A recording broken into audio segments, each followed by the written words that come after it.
क्या आप जानते हैं, एक ऐसा मंदिर जहां मरना भी मोक्ष है। जी हां, काशी में मृत्यु भी मोक्ष बन जाती है। मान्यता है कि काशी में मरने वाले व्यक्ति को सीधे मोक्ष मिलता है, क्योंकि स्वयं भगवान शिव उसके कान में तारक मंत्र कहते हैं। दुनिया का एकमात्र शहर जो उल्टा बसाया गया है, कहा जाता है काशी त्रिशूल पर बसी है। इसलिए यहाँ के नियम भी सामान्य दुनिया से अलग हैं। मंदिर 3 बार टूटा, हर बार और शक्तिशाली बना। काशी विश्वनाथ मंदिर को इतिहास में कई बार तोड़ा गया, लेकिन हर बार यह पहले से ज्यादा भव्य रूप में खड़ा हुआ।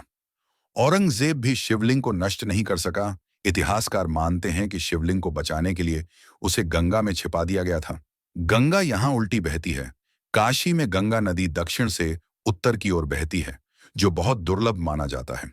यहाँ काल भी नियम नहीं चला सकता। मान्यता है कि यमराज भी काशी में प्रवेश नहीं कर सकते, क्योंकि यहाँ स्वयं महादेव निवास करते हैं। काशी कभी नष्ट नहीं हो सकती।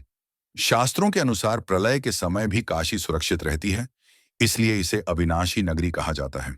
ऐसी ही रोचक जानकारी जारी रखने के लिए चैनल को लाइक और सब्सक्राइब करते रहें।